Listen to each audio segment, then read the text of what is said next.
Hello mga B, sabi sa mural, today will be a good day. Nandito kami ngayon sa High Cups na katabi lamang ng The Sisters para magkape. Pang third time na naming pumunta dito at this time tatambay talaga kami ng matagal dahil sa sobrang init ng panahon at kailangan naming mag-aircon. Ay wow, anak mayaman.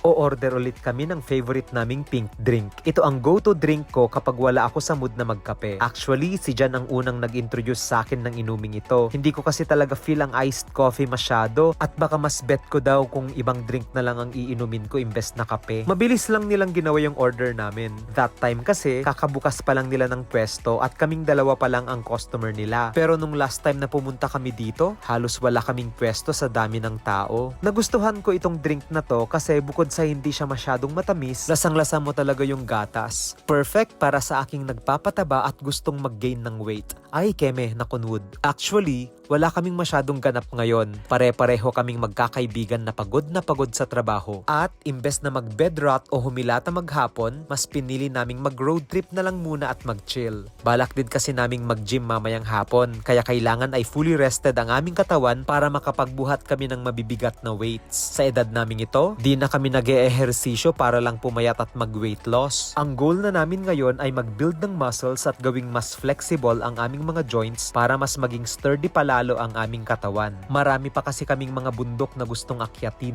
Kaya B, huwag kalimutang uminom ng gatas para lumakas. Yun lang.